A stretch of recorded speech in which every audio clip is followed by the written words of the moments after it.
नमस्कार, स्वागत है आपका मुनाफे की मंडी में। और आज अगर बाजार की आप चाल देखें तो यहाँ पर गोल्ड और सिल्वर दोनों ही दायरे में कारोबार हो रहा है। बेस मेटल्स में कॉपर, जिंक, एल्युमिनियम में हल्की तेजी है। लेड भी बिल्कुल सपाट 188 रुपए के आसपास। तो बहुत ज़्यादा एक्टिविटीज़ नॉन एग्री मार्केट में नहीं दिख रही है और नेचुरल गैस करीब करीब 1% की तेजी दिखा रहा है।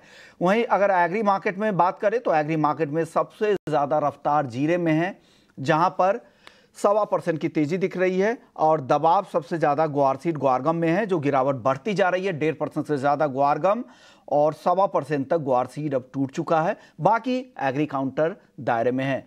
मैं हूं विष्णु मोहन। तो शुरुआत कर लेते हैं मुनाफे की मंडी में। आज हमारे साथ 4 मेहमान होंगे जो आपको मदद करेंगे आपकी स्ट्रेटजी बनाने में। हमारे साथ अजय केडिया हैं, केडिया कमोडिटी के एमडी हैं और रिसर्च हेड भी हैं।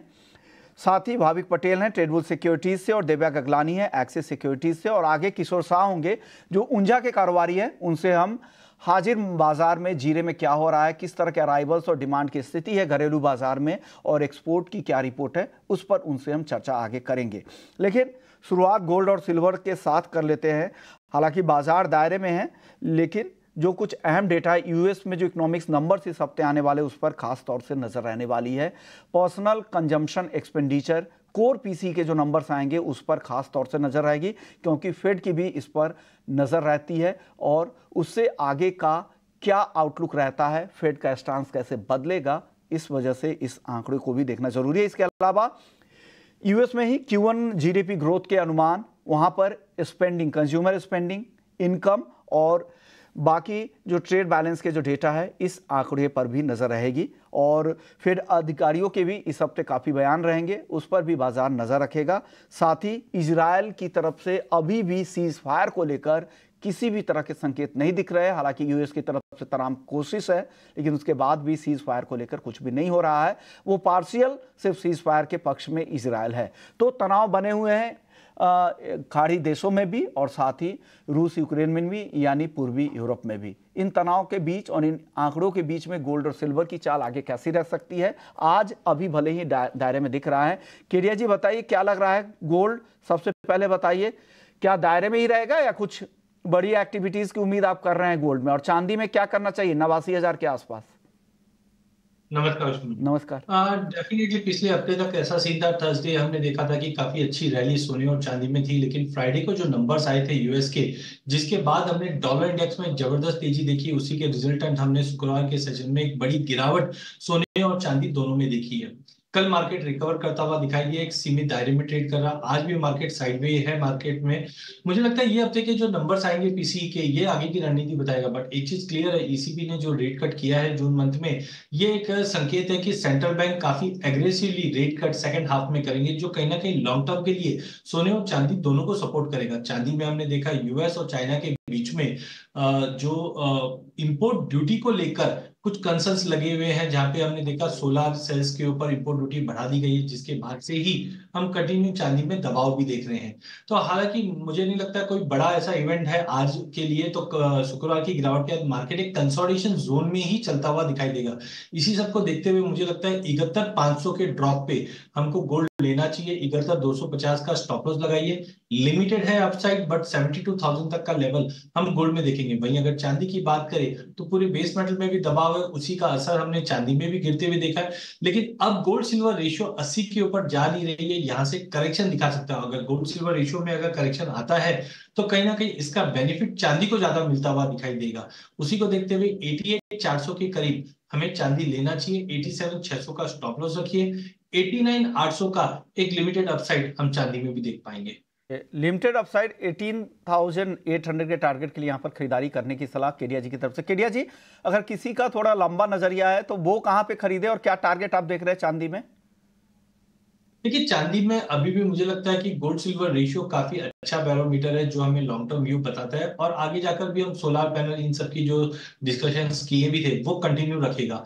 मुझे लगता है वर्स्ट इन केस एक बार अगर नीचे प्राइजेस 86,500 तक आ जाता है इन केस, तो वहां पे आपको लॉन्ग टर्म के लिए बाय करके चलना है। अभी भी अगर ईयर एंड की बात करें तो मुझे लगता है कि 1 लाख का लेवल इजीली हम क्रॉस ओवर होते हुए देखेंगे।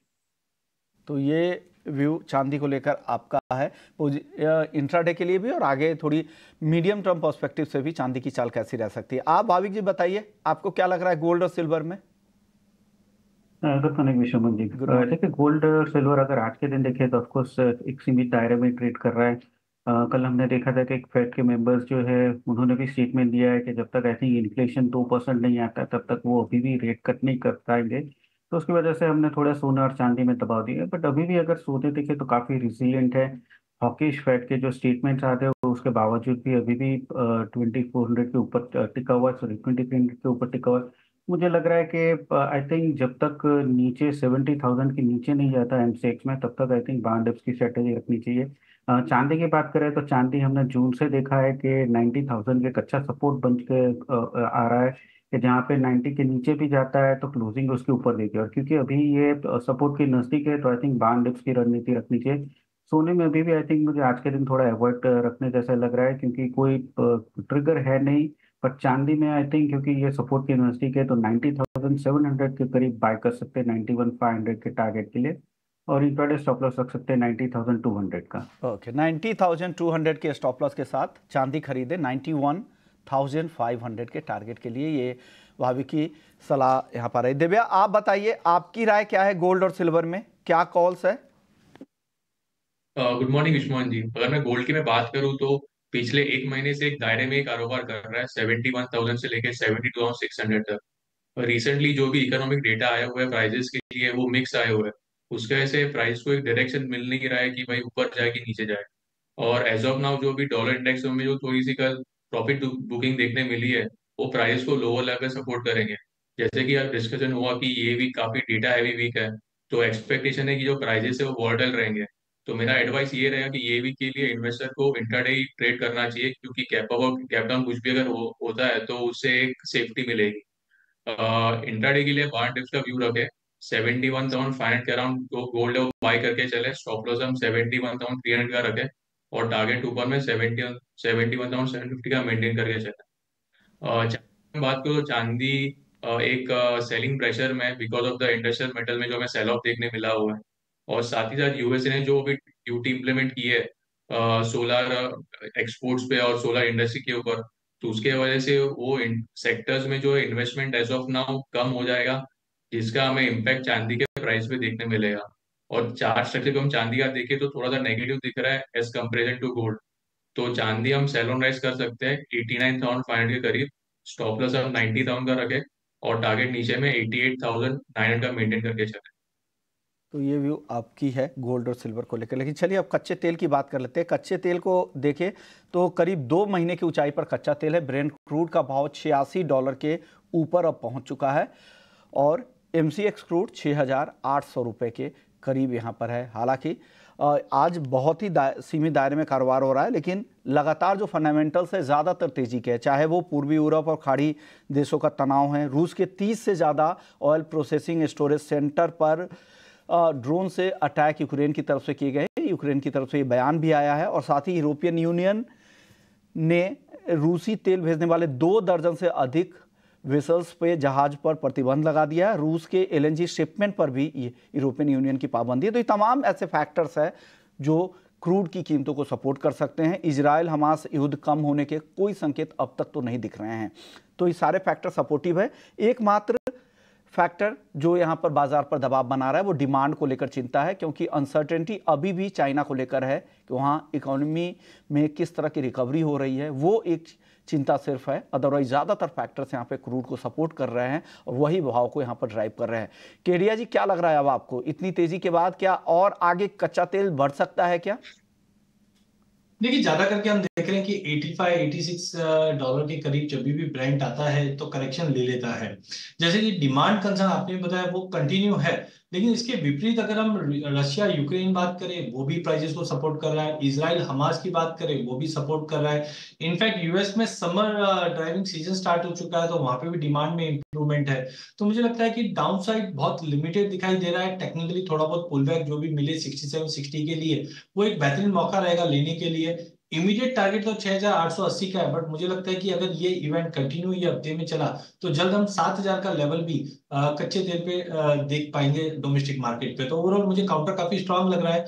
बाय ऑन ड्रॉप की रणनीति बनाई है, जहां पे 6760 पे बाय कीजिए, 6680 का स्टॉप लॉस लगाइए, 6880 तक के टारगेट हम मिनिमम भी देख पाएंगे।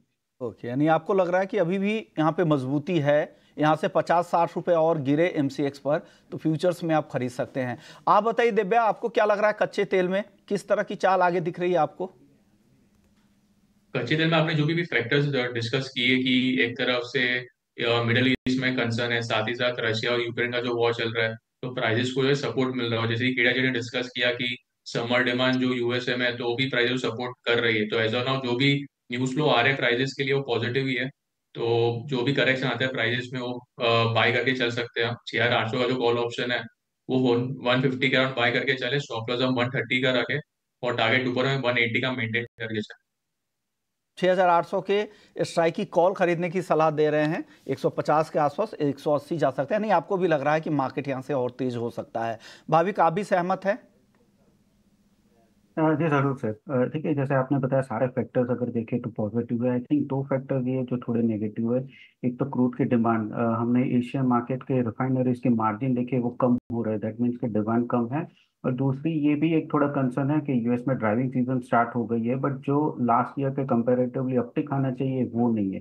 बट ये सप्लाई साइड अगर देखें तो ये जो इसराइल और हमास का है, अभी इसराइल और हिजबुल्लाह का भी आई थिंक अगर वॉर हो जाता है तो एक वॉर प्रीमियम ज्यादा से आ जाएगा क्रूड में। तो जो सेंटीमेंट है वो भी पॉजिटिव है। मुझे लग रहा है 6950 7,000 आई थिंक वहां तक आ सकता है। उसके बाद शायद थोड़ा बहुत प्रॉफिट बुकिंग आ सकता है। बट यस, अभी भी बाय एंड डिप्स की स्ट्रेटेजी रखनी चाहिए। अगर किसी को इंट्राडे के लिए भी ट्रेड करना है तो आई थिंक थोड़ा डिप मिलता है फ्यूचर में 6780 के करीब, तो बाय कर सकते हैं 6840 के टारगेट के लिए, और स्टॉप लॉस रख सकते हैं 6720 का। ओके, तो तीनों एक्सपर्ट सहमत है कि यहाँ पे खरीदे। कच्चे तेल में और तेजी दिखती है 6,840 के टारगेट के लिए, लेकिन स्टॉप लॉस जो बताए जा रहे हैं उसका भी ध्यान रखिएगा। बेस मेटल्स की तरफ चलते हैं। बेस मेटल्स को आज अगर देखें तो सभी बेस मेटल्स में हल्की तेजी दिख रही है, लेकिन तेजी लिमिटेड है। क्या ये तेजी और एक्सटेंड होगी क्या केडिया जी? और कोई टॉप काउंटर यहाँ पे जहाँ पर तेजी ज़्यादा हो सकती है, ज़्यादा कन्विक्शन आपको ज़्यादा दिख रहा है? देखिए, पूरे बेस मेटल में हमने रिसेंटली देखा कि जिस ढंग से चाइना से जो कंजम्पशंस के नंबर थे वो थोड़े से डाइजी है। साथ में प्रॉपर्टी मार्केट को लेकर भी जो कंसर्न्स है वो अभी भी जारी है।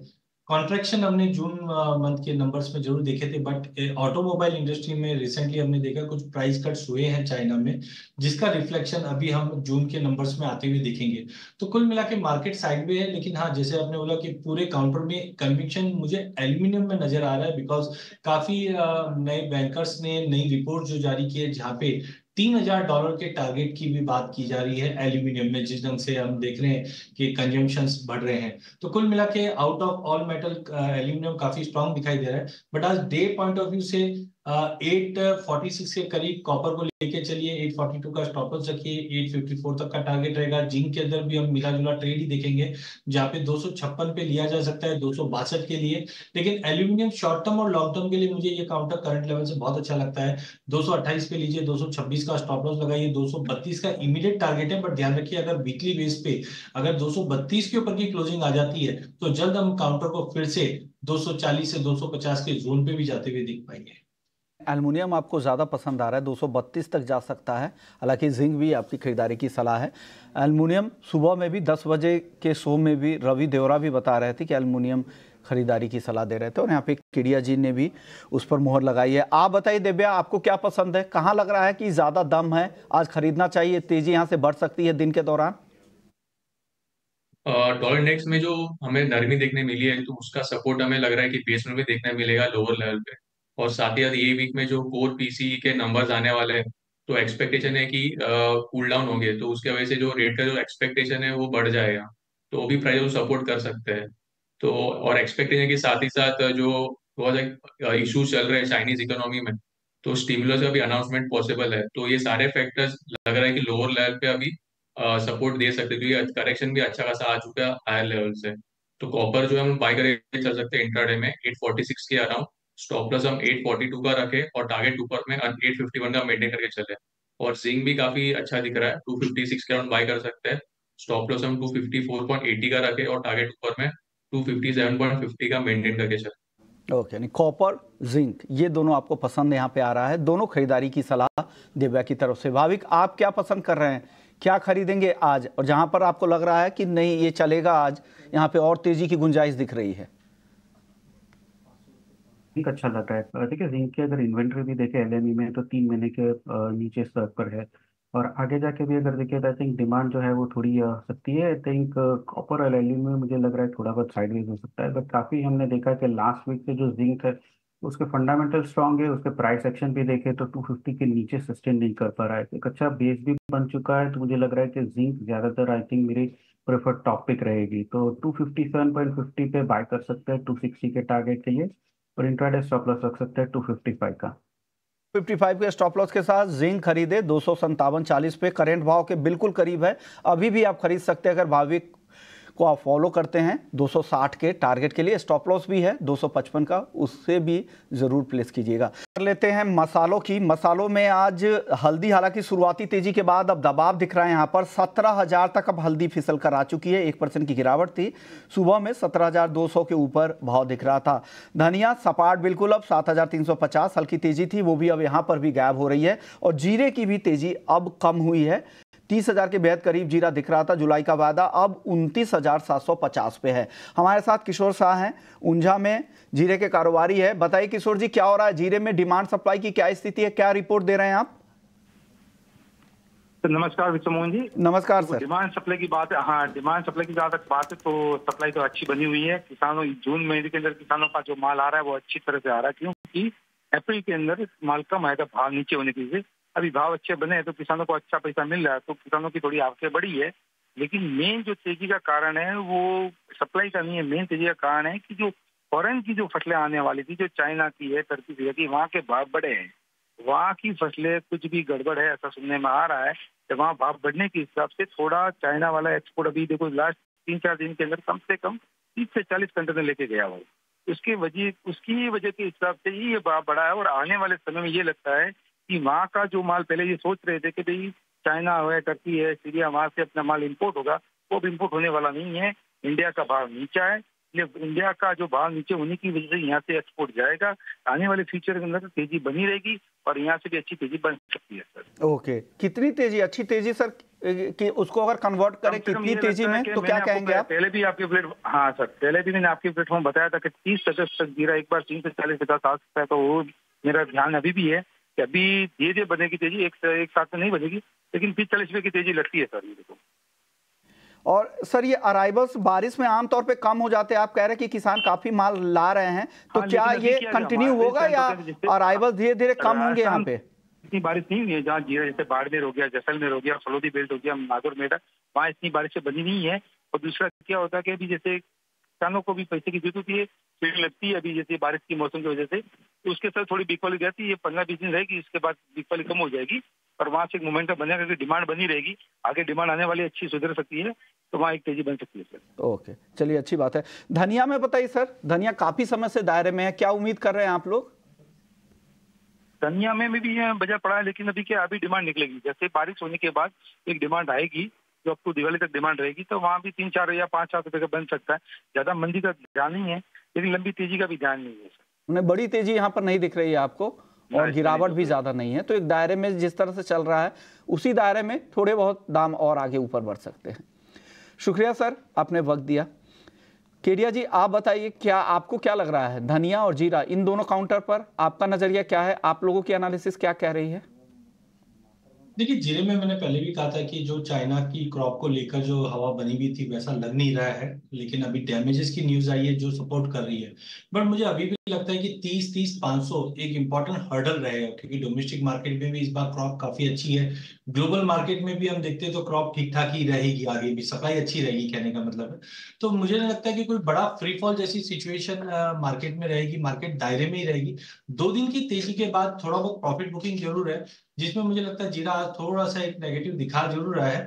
बट अगर ये 29,800 के ऊपर निकलता है तो हमें लेके चलना चाहिए। 30,200 से 30,500 तक का इमीडिएट टारगेट रहेगा, उसके ऊपर प्राइसेस सस्टेन नहीं करेगा। जबकि धनिया अगर हम बात करें तो वैसा लग नहीं रहा था कि बहुत ही बड़ा कुछ फॉल आ जाए प्राइजेस के अंदर, बट टाइमिंग धनिया के अंदर भी हम देख रहे हैं कि डिमांड नदारद होने की वजह से मार्केट एक सीमित दायरे में ट्रेड कर रहा है। थोड़ा पुल बैक मिलता है 7300 के करीब तो लेके चलेंगे। हायर साइड पे हमें लगता है 74-50 का एक लिमिटेड अपसाइड देखने मिल सकता है, बट कुल मिलाकर पूरे मसाले पैक में बाय ऑन ड्रॉप की रणनीति ही बना के ट्रेड करना चाहिए। बाय ऑन ड्रॉप की रणनीति के साथ काम करना है। तो हल्दी में क्या करें? हल्दी तो ड्रॉप हो रहा है, नीचे आ रही है हल्दी, देखिए 1% से ज्यादा अब नीचे आ चुकी है 17,000 के करीब। क्या यहाँ खरीदे 17,000 पर? देखिए हल्दी की अगर बैलेंस शीट की बात करें उसमें कोई चेंजेस नहीं है। इस बार लास्ट ईयर की क्रॉप भी कम है, सोइंग भी कम थी, यील्ड में भी फॉल था। अगर नई क्रॉप अगर लग भी जाती है तो आप ये मान के चलिए नया क्रॉप आपको मार्च से पहले नहीं आएगा। तो टाइमिंग मुझे लगता है कि जो बाइंग थी वो एग्रेसिव बाइंग नहीं दिखी, इसकी वजह से ये गिरावट आई है और सोइंग भी थोड़ी बहुत प्रोग्रेस हो रही है। बट मुझे लगता है 17,100 काफी बेहतरीन लेवल है यहाँ पे लेके रखने के लिए। 16,800 का स्टॉप लॉस लगाइए इमीडिएट, तो 17,600 तक का लेवल है। बट मुझे लगता है जैसे पहले भी हमने देखा कि 16.5-17 का एक बेस बना के मार्केट वापस बाउंस आ जाता है, तो ज्यादा बड़ी मंदी नहीं दिखती, 17,100 पे वापस लिया जा सकता है। ओके, यानी आप जिस लेवल पे खरीदने की सलाह दे रहे हैं उसी लेवल पे भाव भी है मार्केट का, तो आप यहाँ खरीद सकते हैं। केडिया जी को लगता है हल्दी को। धनिया में आप बताइए भाविक, आपकी राय क्या है, क्या करना चाहिए? हल्की तेजी अभी दिख रही 0.25% की, क्या खरीदें या बेचे हल्दी धनिया को? आई थिंक धनिया को थोड़ा बेच के चलना चाहिए। देखिए जैसे अभी हमने सुना है कि डिमांड जो है वो काफ़ी वीक है, तो उसकी वजह से प्राइसेस भी अगर हम 3 दिन से देखें तो लगातार गिर रहे हैं। हाँ, मुझे लग रहा है 7280 7300 एक अच्छा सपोर्ट जोन जरूर है। बट आज के दिन भी मुझे लग रहा है कि थोड़ा बहुत सेलिंग प्रेशर रहेगा, 2 दिन का जो गिरावट है वो देखते हुए। तो आज के दिन धनिया में 7400 पे शॉर्ट कर सकते हैं 7320 के टारगेट के लिए, और स्टॉप लॉस रख सकते हैं 7445 का। ओके, इंट्राडे की ये कॉल है, ये ध्यान रखिएगा 7400 के आसपास यहाँ पर मिले तो आप बेचे 7320 के टारगेट के लिए, छोटे से टारगेट के लिए आप बेचने की सलाह है। लेकिन चलिए ग्वार पे बात करने से पहले मानसून के बारे में बता दूं कि मानसून आज से कई सारे देश के ऐसे इलाके हैं जहां पर मानसून की चाल थोड़ी तेज हो सकती है। 10 जून तक की 10 दिनों की सुस्ती के बाद यहाँ पर अब थोड़ी उम्मीद है मानसून से। 1 जून से 24 जून तक के जो डेटा है वो सामान्य से देश भर में 18% कम बारिश हुई है। कल देश भर में सामान्य से 25% कम बारिश हुई है और देश के 21 राज्य ऐसे हैं जहां पर सामान्य से कम या काफ़ी कम बारिश हुई है। यानी जून में मानसून की जो चाल है वो काफ़ी सुस्त रही है। यूपी डेफिसिट सबसे ज़्यादा है बड़े राज्यों में 73%, हरियाणा में 77%, पंजाब में 74% सामान्य से अब तक कम बारिश हुई है। जून में अब तक की स्थिति ये है। बिहार में भी सामान्य से 60% कम और एमपी में 30% कम बारिश हुई है और राजस्थान में 57% सामान्य से कम बारिश हुई है। लेकिन अगले 24 घंटे को लेकर क्या अनुमान है? तो केरल, कोंकण के इलाके, गुजरात, पश्चिम बंगाल, उड़ीसा, छत्तीसगढ़, एमपी और दक्षिण और पूर्वी राजस्थान और बिहार और पश्चिम बंगाल, झारखंड में भी अगले 24 घंटे के अंदर अच्छी बारिश की संभावना जताई गई है। मानसून की चाल को देखकर बताइए केडिया जी, ग्वार की चाल आपको कैसी दिख रही है आगे? देखिए मानसून इस बार ला नीनो होने की वजह से उम्मीद सबको थी कि इस बार मानसून काफी अच्छा रहेगा, और जब भी मानसून अच्छा रहता है तो हम देखते हैं कि राजस्थान एरिया में हम अदर क्रॉप पे ज्यादा शिफ्टिंग होते हुए देखते हैं। बट अभी जो लेटेस्ट अपडेट्स आई हुई है कि जून में ओवरऑल बिलो नॉर्मल ही रहा है, जिसकी वजह से हमने देखा गवार थोड़ा बहुत ड्रॉप जरूर मिला है। लेकिन अभी भी हम देख रहे हैं कि 53 से 5600 का दायरा बना हुआ रहेगा और गम में भी 10,200 से 10,800 के बीच में ही रहेगा। तो एक्स्ट्राऑर्डिनरी कोई मूवमेंट नहीं दिखाई दे रहा टाइमिंग। नो डाउट अभी हम जैसे जुलाई के फर्स्ट वीक में आएंगे तो और स्विंग की अपडेट क्लियरिटी मिलेगी, जहां पे फिर हमें लगता है कि गवार को एक पॉजिटिव मोमेंटम मिलना चाहिए। लेकिन टेक्निकली फ्रैंकली जब तक 5600 के ऊपर नहीं जाता है मार्केट ये दायरे में ही ट्रेड करता हुआ दिखेगा। पार्टिसिपेशन भी काफी कम है। 2 दिन बाद ऑप्शंस आने के बाद हमें ऐसा लगता है कि मोमेंटम थोड़ा और बढ़ जाए, जिसका एक इम्पैक्ट प्राइस पे भी पड़ता हुआ दिखाई दे। ओके, इसी नोट के साथ इस शो को यहीं खत्म करेंगे। शुक्रिया केडिया जी, दिव्या, भाविक, आपका भी बहुत बहुत शुक्रिया।